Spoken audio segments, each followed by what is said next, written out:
Here we go with settings part 2. Settings part 2, we're going to get back in here and we're going to take a look at, instead of mail, contact, calendar, we're going to jump up to iCloud here and then up to general. But even before we do that, I just want to point out each of these individual things, notes, reminders, messages, FaceTime, iTunes, music, videos, they each have some of their own settings. And every single time you add a new app to your iPad, it has a chance, a very good chance, of ending up in the settings over here on the side, because a lot of applications have individual settings, and you'll notice each app is a little bit different. So I highly recommend that you get in here, you take a look around at the different settings. For instance, this photos and camera has tons of different settings about how you're going to share photos, the size or summary photos, summarizing photos, whether or not you're going to use the grid in the camera, and there's tons of different options for the camera, whereas Maps has far fewer and Notes has fewer still.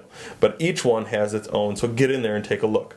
We're going to head up to iCloud now. iCloud is just a cloud-based, in other words, internet-based storage device. And so if you have your contacts stored here, you're going to be backing up all of your contacts into the cloud on the internet someplace, stored securely with your username and password. And if you have an iPhone and a Mac also, it's going to sync everything up. If you have iCloud turned on all these devices, and you have the same Apple ID that you're logged in with. Therefore, if you add a contact with your iPad, it's actually going to transfer, and the next time you turn your phone on or the next time you go to use your iPhone, it will be there as well.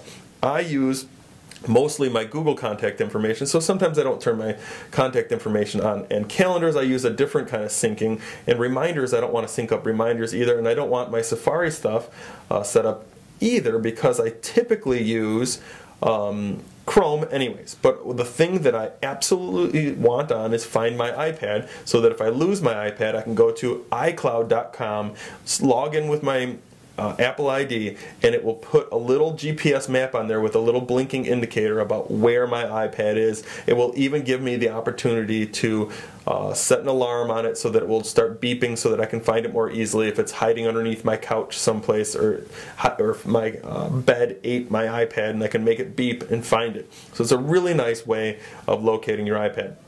One of the things I don't recommend necessarily turning on, unless you're an avid user of iCloud, is the Photos option right here. Photos take up tons and tons of room in iCloud, and you only get 3 or 4 gigabytes for free in iCloud, unless you're going to really subscribe to iCloud and pay the monthly subscription for maybe 20 or 30 gigabytes, which is not a terrible idea. I have nothing against it. I'm just saying, unless you're willing to spend a little bit of money, Photos is a little bit risky to back up there. You might be better off downloading and installing Google Plus on your iPad, and then using Google Plus to back up all your photos. You get far more space with that for free, so that's one option. There's tons and tons of cloud storage options out there for you to consider using if that's what you want to do. And I highly recommend, and there's other videos in this course, they're going to show you about the differences in cloud storage and what you might want to consider. But that's it for iCloud. Let's get out of here and get into the meat and potato of all the settings, which is General. General has all the geek information about, if you go in to see an Apple Genius at an Apple store, he's going to want to see your model and serial number. This also tells you how big your hard drive is. All that information is on here. I recommend you do name your iPad something that is at least recognizable, because when you break it out of the box, it only says iPad or iPad Air or iPad 2 or whatever kind of iPad you're using. Then you go down to regular software updates, and you can see which operating system you're running, and if it's not up to date, it'll tell you. Put a little badge in here until you need to update it. You can turn Siri on and off. Spotlight search. This is where you can manage what kinds of things are searched within your Spotlight. And remember, Spotlight is this thing right here. When you pull down, this searches everything. So if I type in the letter A, it searches my applications, it searches all of my contacts right now, it even searches all of my music and all of the movies and everything in here. Why does it do that? Because I have all of these things turned on. If I don't want it to search my contacts or my music or my videos like this, now watch what happens when I type in the letter A again into that same exact search. I no longer see my contacts. I don't see those, I don't see those movies that I just saw a few seconds ago. I'm missing just about everything. I only have a web search, and I have events, and I have the apps at the top. So that's a great way to manage what you search for in Spotlight. And if you're a teacher and you have students who are going to be touching your iPad, you may not want them to be able to get to your mail or your contacts. And you can even shuffle these around using these little handlebars over here on the side, and decide that you want events up at the top, podcasts underneath that, or videos, and you can move and shuffle those things around, hierarchical in nature. We go back to general here, and now I can see if you want to change the text size from small to large, or right down the middle. It's an impairment or accessibility feature that's up here at the surface. You can drill down into accessibility and see there's tons of different accessibility features that can be great for special ed teachers or teachers that are working with anybody from hearing aids, because you can set up Bluetooth accounts for your hearing aids, or wireless support for students that actually have Bluetooth or wireless headphones or hearing loops that they can actually tap right into the iPad. This way you can have things so that the iPad will read text to the students. That's up here, a speak auto text, speak selection, so that you can actually highlight a selection and press a button and it will automatically read it to the students or to you or whomever it is. Then you even have some of the switch controls and assistive touch features that are really great for special education. So take a look at these and see which ones of these might work for your specialized situation. There's one thing in here, though, that I want everyone to understand and take a look at, and that's guided access. Guided access, when it's turned on, makes you type in a password. So you have to set up your password first. And so I'll just let you guys know mine here. There we go, 7272. Got that? Nice. So my passcode is set up. And accessibility shortcut, I'm going to leave that off. But here's what guided access does. When I'm in any single app, let's say I go into, let's jump into Google Maps. If I'm in Google Maps, let's say I'm playing an educational game actually. Once I'm in that application, now this is a little bit different, I'm going to have to accept and continue. I don't have a good internet connection, but let's pretend like I'm in an educational math application.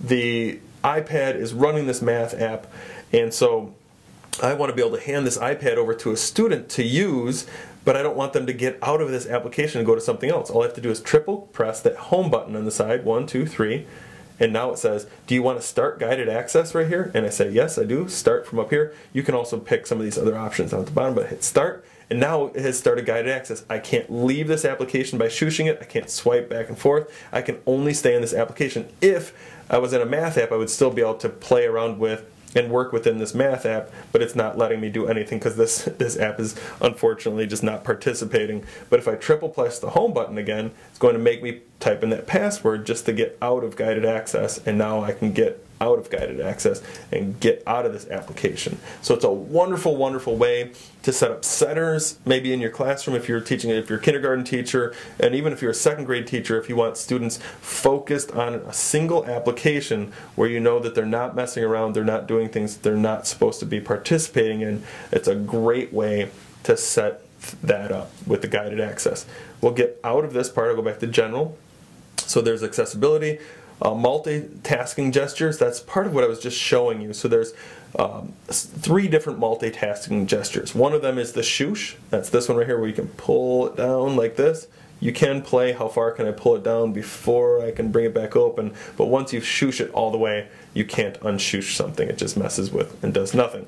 The second of those multi-gestures is 4 fingers up from the bottom, and what that does is it reveals your running apps and all the things that are running in the background, so you can kind of toggle between them, and you can pick and go back in time or pick an application that was just recently running, and you can also take those apps and erase them out of here by doing this, and that clears them out of your running apps because you don't want a ton of running apps going at once. In fact, you realistically only want maybe 5 to 10 apps running at any given time, because these are called running apps because they're running tiny little scripts and things in the background, eating up power, eating up network connection, and the like. So I'm going to go back in here.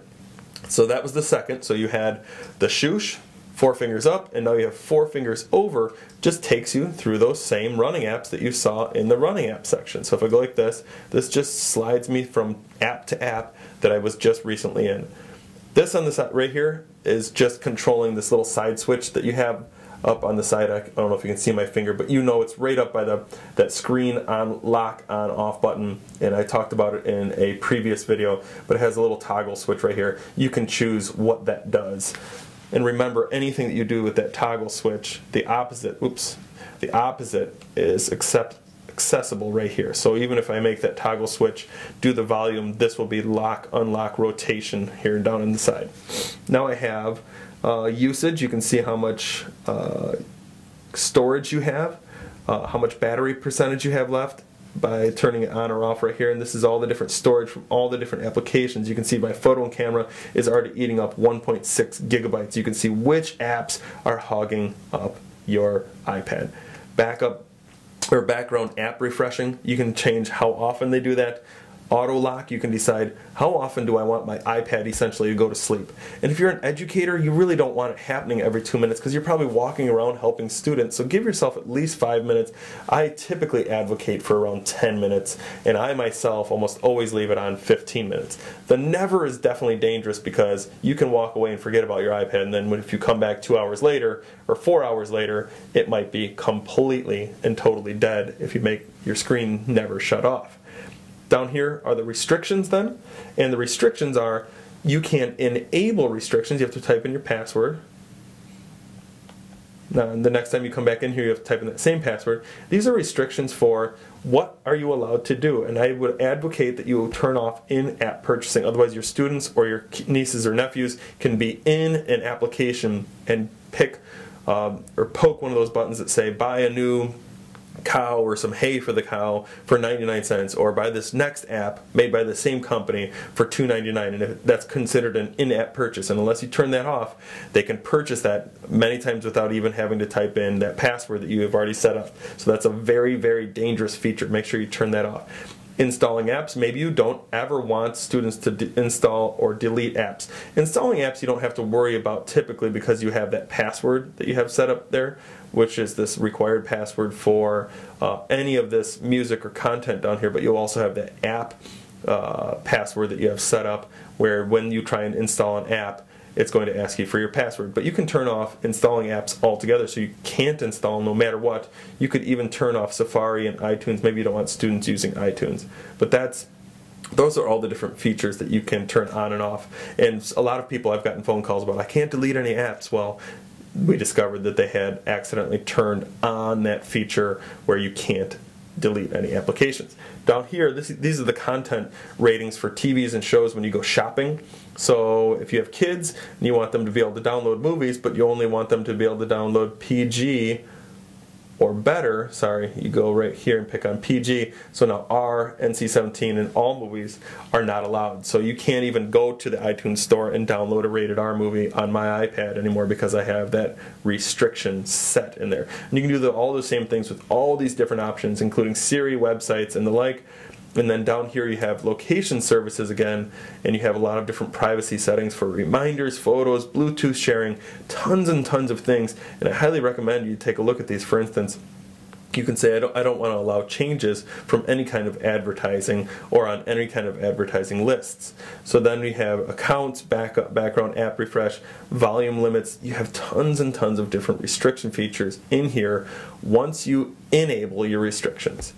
There we have that. Passcode lock. This is all about once you lock your screen with this button up here, the screen lock, turn it back on, do you want there to be a password here? I currently don't have one, but you can certainly set that up by saying, yes, I want to turn this on, and there's a couple of different options, including a swipe one or typing in buttons, so you can change the way that you want to passcode lock or protect your entire iPad. Then you can change the date and time, the keyboard, the international keyboarding if you want to. It's really probably not for everyone, but you can certainly change a few of these things for all different kinds of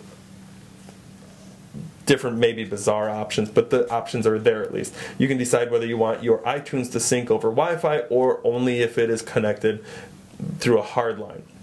That is the general settings, all in a nutshell right there that we've taken you through, and that leads us to the very end of settings part 2. Hopefully I didn't go too fast, and even if I did, you can rewind and rewatch at your leisure.